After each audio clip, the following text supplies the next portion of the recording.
Fala pessoal, beleza? Então a gente está aqui hoje para a nossa primeira aula à distância, né? Espero que vocês estejam aí na casa de vocês, em segurança, estejam seguindo os protocolos de segurança aí para a gente ficar saudável, para fugir desse vírus aí, né?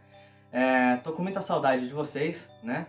E hoje a gente vai então fazer uma aula retomando os conteúdos do primeiro bimestre. Então no primeiro bimestre a gente estava vendo as soluções, né? A gente estava fazendo estudo das soluções. Então a gente viu o que é uma solução, né? Lembrou a relação das soluções com as misturas homogêneas. A gente viu o que era o soluto, o que era o solvente, o que era o coeficiente de solubilidade, né? Que é a capacidade de um material se dissolver em outro ou não. A gente viu sobre a concentração das soluções e sobre o porquê que é importante a gente indicar a concentração de uma solução quando a gente vai usar ela. Então a gente vai retomar esse conteúdo aí hoje nessa aula, beleza? Então, em primeiro lugar, o que são soluções, né? Então, as soluções vão ser misturas homogêneas. O que é uma mistura homogênea? Vai ser aquela mistura em que eu tenho apenas uma fase visível, né? Então, vamos relembrar lá o conteúdo do primeiro ano, quando a gente falou de separação de misturas, que a gente viu o que era mistura homogênea e heterogênea, né? Então, a mistura homogênea é quando você tem duas ou mais substâncias juntas e que você só consegue enxergar uma aparência dela, né? Então, se você pegar, por exemplo, a água com açúcar, o açúcar ele vai se dissolver na água e você só vai conseguir enxergar uma fase. Então isso é uma mistura homogênea. A gente tem várias outras misturas homogêneas no nosso dia a dia. Por exemplo, o ar que a gente respira é uma mistura homogênea. Ele é formado por vários gases que vão formar uma mistura em que a gente, no caso, não consegue enxergar nenhuma das fases, né? Então, no caso, ele tem uma aparência só. Por isso ele é uma mistura homogênea. Se a gente for falar, por exemplo, do bronze, ou do ouro 18 quilates, ou ouro 14 quilates lá, a gente também está falando de misturas homogêneas, né? Porque a gente está falando de uma liga de metais que ele vai se dissolver um no outro, vai misturar um com o outro e você só vai conseguir enxergar uma das fases dele. Então, as soluções vão ser essas misturas homogêneas, que a gente só consegue enxergar uma das fases. Uma das coisas importantes para falar sobre a solução é que essa dissolução, né, essa mistura, ela é feita num nível tão microscópico, tão pequenininho, que não dá para a gente enxergar essa dissolução, não dá para a gente enxergar essas fases nem com o microscópio, né? E além disso, se a gente filtrar uma solução, o material que está dissolvido, ele não vai ficar retido por nenhum filtro conhecido. Então se a gente pegar, por exemplo, a água com açúcar lá que eu falei antes, se a gente passar isso por um filtro, passar isso por um coador, ele não vai ficar retido, o açúcar vai atravessar o filtro junto com a água, né? Então uma das propriedades da solução é essa, nenhum filtro conhecido é capaz de reter as partículas que estão devidamente dissolvidas na solução. Então quando a gente tem uma solução, a gente vai ter o material que é dissolvido e o material que dissolve o primeiro, né? Então esses materiais vão ser chamados de soluto e solvente. Então quando a gente fala de soluto, a gente está falando do material que é dissolvido. Então no exemplo da água com açúcar, como é o açúcar que vai ser dissolvido, o açúcar é o soluto. E o solvente é o material que é usado para dissolver o soluto, né? Então a gente tem a água como solvente. A água ela é conhecida como solvente universal, porque ela consegue dissolver a maioria das substâncias. Não vai conseguir dissolver tudo, mas ela dissolve boa parte, por isso que ela é conhecida como solvente universal. Existe um limite para o quanto que um material consegue dissolver de um certo soluto, né? Por exemplo, se eu pegar a água e o açúcar, existe uma certa quantidade do açúcar que pode ser dissolvido na água, né? E essa quantidade que vai poder ser dissolvida naquele volume de água vai ser o coeficiente de solubilidade, ou seja, é o limite que eu consigo dissolver daquele material, daquele solvente, naquela temperatura. Então, se eu pegar, por exemplo, o coeficiente de solubilidade do açúcar ou do sal em água, vai indicar quantos gramas de açúcar ou sal eu consigo dissolver para uma certa quantidade de água a uma certa temperatura. Então, esse coeficiente de solubilidade indica quanto que dá para a gente dissolver do soluto num determinado solvente. Esse coeficiente de solubilidade ele vai variar de soluto para soluto e de solvente para solvente. Por exemplo, se eu pegar a capacidade de um determinado material se dissolver em água ou se dissolver em álcool, vai ser diferente, né? Então o coeficiente de solubilidade vai variar de produto para produto. E ele também vai variar de acordo com a temperatura. Então a temperatura é uma coisa muito importante quando a gente fala de solubilidade, Porque na maioria dos materiais, a solubilidade vai aumentar conforme aumenta a temperatura. Não é uma regra geral, existem exceções. Por exemplo, o sulfato de lítio ou sulfato de cério, a solubilidade deles vai diminuir em água conforme aumenta a temperatura, né? Então, se você tem uma certa quantidade de sulfato de lítio ou sulfato de cério dissolvido em água, se você aumenta a temperatura, diminui a capacidade, né? Diminui a quantidade de sulfato que vai ficar dissolvida nessa água, né? E o material que passa a não ser mais dissolvido, ele vai se depositar no fundo. Então, nesse gráfico aqui, vocês conseguem perceber, pelo menos eu espero que consigam, a solubilidade de alguns materiais em água. Vocês podem perceber aqui que a solubilidade está sendo dada em grama de soluto para cada 100 gramas de água. Então, se você olhar ali o primeiro do canto esquerdo em cima, o nitrato de sódio, ele aumenta bastante a solubilidade dele em água conforme varia a temperatura, né? A maioria dos materiais representados aqui, eles vão ter esse comportamento, eles vão aumentar a solubilidade de acordo com o aumento da temperatura. Mas se vocês olharem ali na linha de baixo, no sulfato de cério, vocês vão perceber que a solubilidade dele diminui conforme aumenta a temperatura. Essa variação da solubilidade de acordo com a temperatura, ela pode ser percebida no nosso dia a dia, né? Por exemplo, se você já fez café em casa e você coloca o açúcar junto com a água enquanto ela está esquentando, você pode perceber que se você coloca açúcar demais na água, esse açúcar vai se depositar no fundo. Mas conforme a água vai esquentando, ele começa a se dissolver e vai chegar um ponto em que não vai mais ter açúcar no fundo, ele vai estar todo dissolvido na água. Então, quando a gente adiciona a água quente ao pó do café, a gente está dissolvendo o café na água, né? Então a água vai ser o solvente e o café vai ser o soluto. Só que nem todas as substâncias que fazem parte do café são solúveis em água. Por isso que uma parte dela vai ficar sólida ali e por isso que a gente precisa coar esse café antes da gente tomar. Quando a gente passa o café pelo coador ou pelo filtro, ele vai reter, né? O filtro vai reter todas as partículas sólidas do café, ou seja, tudo aquilo que não se dissolveu na água. E o material que está dissolvido, as substâncias do café que estão dissolvidas na água, vão atravessar completamente o filtro e vão fazer o café. Como a solubilidade varia de acordo com a temperatura e o café ele tende a esfriar depois que você coloca ele na xícara, você pode perceber que no fundo da xícara vai ficar uma quantidade de café que não está mais dissolvido. Então aquele café, aquele pó de café que fica no fundo da xícara, ele é o café que estava dissolvido, só que como a temperatura diminuiu, ele não vai mais ficar dissolvido, por isso ele vai se depositar no fundo. As soluções, elas podem ser classificadas em solução insaturada, saturada ou supersaturada. Qual que é a diferença entre elas?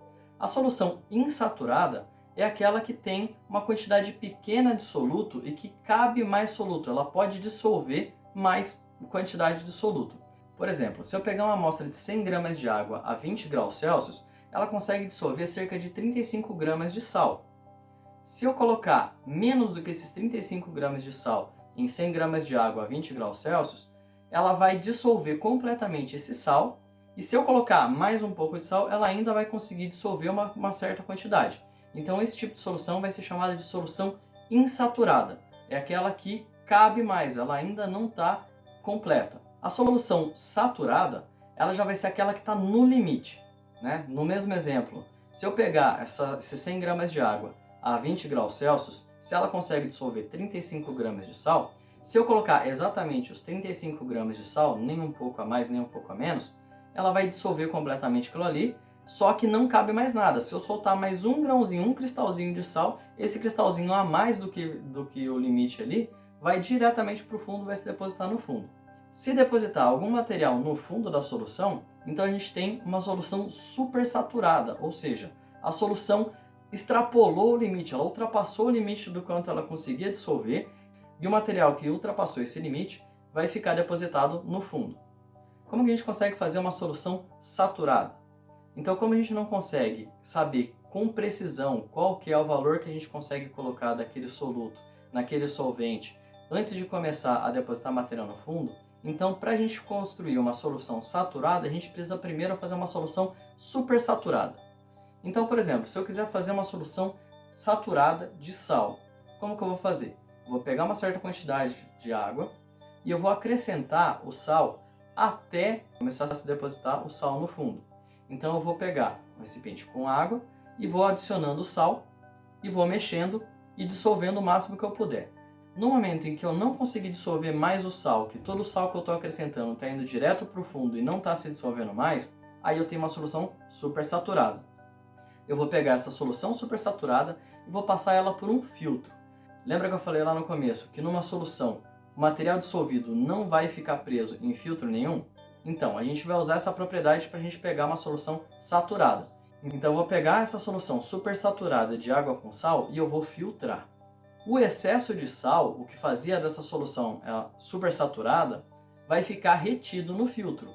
E o sal que está dissolvido na água vai atravessar o filtro junto com a água. Então, essa solução que atravessou o filtro vai ser uma solução saturada. Ela vai estar no limite do quanto aquele solvente conseguiria dissolver daquele soluto. Se você colocar mais um pouquinho de soluto naquela amostra, esse material que você colocou a mais vai se depositar diretamente no fundo, porque daí ele volta a ser uma solução supersaturada. Outra coisa importante para falar sobre a solubilidade é que ela vai variar de acordo com as substâncias e o material pode ser melhor dissolvido por um solvente do que por outro. Por exemplo, o álcool ele se dissolve tanto na gasolina quanto na água, só que ele se dissolve melhor na água e a água não se dissolve na gasolina. Então o que acontece? Se você pegar uma amostra de gasolina, né, no caso no Brasil a gente tem uma legislação que permite ter de 25 a 30% de álcool dissolvido na gasolina. Se você pegar essa amostra e você acrescentar uma certa quantidade de água, você vai perceber que o álcool que estava dissolvido na gasolina passa a se dissolver na água e aí você consegue separar um do outro. Então essa é uma maneira de você verificar a qualidade da gasolina que está sendo vendida num posto, né? Então você pega uma amostra de gasolina, acrescenta água e você consegue, a partir da diferença que vai dar da quantidade de líquido incolor nessa mistura, que seria inicialmente a água, você consegue indicar quanto que tem de álcool dissolvido naquela gasolina. E assim você consegue perceber se o posto está dentro da regulamentação ou se ele está colocando álcool a mais nessa gasolina. Em alguns lugares que você pesquisar, você vai perceber que vai dizer que o solvente é o que está em maior quantidade e o soluto é o que está em menor quantidade. Isso não é uma regra, apesar de na maioria das vezes ser assim. Se você pegar, por exemplo, o sal e a água, é o sal que vai ser dissolvido na água. Só que, como a solubilidade do sal em água aumenta com a temperatura, se você pegar uma certa quantidade de água e você for adicionando o sal e for aumentando a temperatura, você vai perceber que vai chegar um momento em que você tem mais sal do que água naquela mistura. No gráfico que eu vou mostrar para vocês agora, vai indicar a solubilidade do sal em água. Você vai perceber que a partir de uma certa temperatura, a quantidade de sal presente nessa solução é maior do que a quantidade de água, né? Mas como é o sal que está sendo dissolvido na água, ele continua sendo o soluto. Então, nesse caso, o soluto está em maior quantidade do que o solvente. Mas então, e a concentração das soluções? Por que eu tenho que saber isso? Bom, a concentração das soluções vai ser uma maneira de você indicar a proporção entre o material que está dissolvido e a solução. Então, a concentração das soluções vai indicar a quantidade de material que está presente numa amostra. Então, se eu preciso utilizar uma certa amostra para fazer uma reação, eu preciso saber qual é a quantidade de soluto que está presente ali, porque é esse soluto que vai participar da reação. Para a gente entender melhor como que isso é importante, a gente tem que entender a teoria das colisões. O que é a teoria das colisões? Basicamente, a teoria das colisões vai dizer que para uma reação química acontecer, as moléculas que vão fazer parte dessa reação, tanto os reagentes quanto os produtos, elas precisam se chocar. No momento em que elas se chocam, elas vão destruir as moléculas que elas eram anteriormente e vão se reorganizar formando as novas moléculas das novas substâncias. Então é assim que aconteceria uma reação química. Se então uma reação química depende do choque entre as moléculas, se você tem uma concentração maior de partículas, você tem uma quantidade maior de partículas de uma determinada substância, maior a probabilidade dela se chocar com a molécula da outra substância e formar uma reação química. Então, quando a gente vai fazer uma reação num laboratório, a gente precisa saber qual que é a concentração das substâncias que a gente vai utilizar para a gente saber qual que vai ser a proporção que vai reagir. Por isso que é muito importante a gente indicar a concentração de uma solução e a gente saber a concentração na hora da gente utilizar ela no laboratório. Mas não é só no laboratório que a gente vai usar isso. Por exemplo, no tratamento de água, a gente tem a concentração de algumas substâncias que elas precisam estar dentro de um certo parâmetro para ela ser considerada potável. Então, quando é feito o tratamento da água, é preciso ser analisado o que tem nessa água e saber se a proporção do material que está dissolvido nessa água vai ser nocivo ou não para o ser humano. Então a Anvisa, a Agência Nacional de Vigilância Sanitária, ela que controla quais são os limites permitidos de cada substância que pode estar na água considerada potável, na água que vai ser própria para o consumo. Então a Anvisa ela é muito importante para fazer a fiscalização e o controle da qualidade da água que a gente vai consumir. Não só da água, a Anvisa ela vai ser responsável pelo controle de basicamente tudo aquilo que a gente consome. Então o padrão de potabilidade da água ele é definido de acordo com a concentração de alguns materiais que estão dissolvidos na água. E a concentração dessas substâncias que podem estar dissolvidas na água, elas vão ser representadas de diferentes maneiras. Então a gente tem diferentes maneiras de indicar a concentração das soluções. Eu vou falar aqui das principais, a gente já viu isso na sala de aula, vai estar presente no texto que eu vou disponibilizar para vocês, mas vamos dar uma retomada. A concentração comum, ela vai indicar a massa do soluto que vai estar presente em um certo volume de solução. Normalmente ela vai ser dada em gramas de soluto para cada litro de solução, mas você pode encontrar ela também em outras unidades, por exemplo, miligramas por litro quando ela for mais diluída. Outra maneira de indicar a concentração de uma solução é a concentração molar. O que é a concentração molar? Ela vai indicar o número de mols de soluto presente em um certo volume de solução. O que é o número de mol? Também faz parte lá do que a gente viu no primeiro ano. O número de mol vai ser a quantidade de mols daquela substância. O que é o mol? O mol indica uma quantidade. Da mesma maneira que a gente usa a dezena, a centena, o milhar, ou então a dúzia, a gente usa o mol para indicar a quantidade de 602 sextilhões, ou seja, 6,02 vezes 10 elevado a 23 unidades. A gente vai usar o mol na química quando a gente precisar relacionar a massa de uma amostra e a massa das partículas. Ou seja, em 1 mol de água existem 6,02 vezes 10 elevado a 23 moléculas de água. Se eu estiver falando de um elemento, por exemplo, 1 mol de carbono, se eu tiver uma amostra com 1 mol de carbono, eu tenho 6,02 vezes 10 elevado a 23 átomos de carbono. Então, nesse caso, a gente usa essa relação entre a massa da amostra e a quantidade de partículas que estão presentes ali para a gente fazer a concentração molar. Então, na concentração molar, a gente indica o número de mols do soluto presente em um determinado volume da solução. Geralmente vai ser dado em mols por litro. A gente pode indicar também em partes por milhão. O partes por milhão ele vai ser muito utilizado quando a gente estiver falando de uma solução muito diluída. Por exemplo, no tratamento de água, existem algumas substâncias que a concentração delas tem que ser o mínimo possível. Então, quando a gente vai analisar, a gente vai indicar em partes por milhão, ou seja, quantas partes daquela substância ou daquele material que podem estar presentes para cada 1 milhão de partes de água tratada. Então, a partes por milhão vai indicar essa relação entre partes de soluto para cada 1 milhão de partes de solução. A gente também pode indicar em título em massa ou título em volume. Basicamente vai ser a relação entre a massa do soluto e a massa da solução. Só que no caso, o título ele sempre vai ser um número entre 0 e 1, porque você vai dividir a massa do soluto pela massa da solução ou o volume do soluto pelo volume da solução. O título ele não tem uma unidade de medida, não vai ser dado em gramas, não vai ser dado em litros, ele vai ser simplesmente um número entre 0 e 1. A gente vai usar bastante o título quando a gente for falar de porcentagem. Como a relação vai ser direta entre a massa do soluto e a massa da solução, se você pegar o valor do título e multiplicar por 100, você tem a porcentagem em massa, ou a porcentagem em volume, se você estiver dividindo o volume do soluto pelo volume da solução. Então, uma das maneiras de a gente representar a concentração de uma solução em porcentagem. Essa porcentagem vai indicar quantos por cento de soluto que está presente naquela solução. A porcentagem ela vai ser utilizada bastante, por exemplo, quando a gente vai falando de concentração de álcool numa determinada bebida, né? Então, se você analisar uma bebida alcoólica, você pode pegar lá uma latinha de cerveja, uma garrafa de vinho, você vai ver que a graduação alcoólica vai ser dada em porcentagem. Aquela graduação vai indicar qual que é a porcentagem de álcool que está presente naquele volume de substância. Por exemplo, a cerveja mais consumida no Brasil, que é a Pilsen, ela vai ter um teor alcoólico entre 4,5 e 5,5. Isso indica que daquele volume de líquido que está presente na lata ou na garrafa, cerca de 5,5% vai ser álcool e o restante é a mistura que forma a cerveja. Numa garrafa de vinho, o teor alcoólico vai ser acima de 12%, que indica que cerca de 12% daquele volume de líquido é álcool e o restante é a mistura que forma o vinho.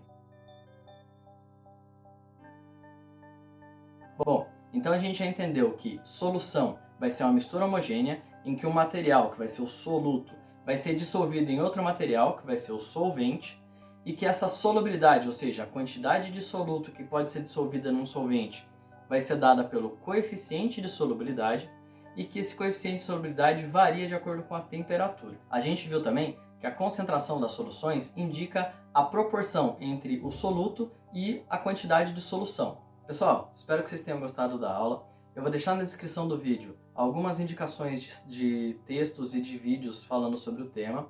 E a gente vai ter também alguns exercícios disponíveis lá na plataforma do Classroom. Espero que vocês tenham conseguido relembrar o conteúdo que a gente já tinha visto, que a aula tenha servido para vocês recuperarem o conteúdo e que vocês consigam fazer os exercícios que eu vou deixar disponibilizados lá na plataforma do Classroom para vocês. Precisando de qualquer coisa, me manda uma mensagem. Vocês estão no grupo lá da escola, tem o meu número, manda uma mensagem lá tirando dúvida. E acompanhe as aulas do Centro de Mídias também. E espero que a gente consiga se reunir em breve, beleza? Falou pessoal, até mais, fiquem bem!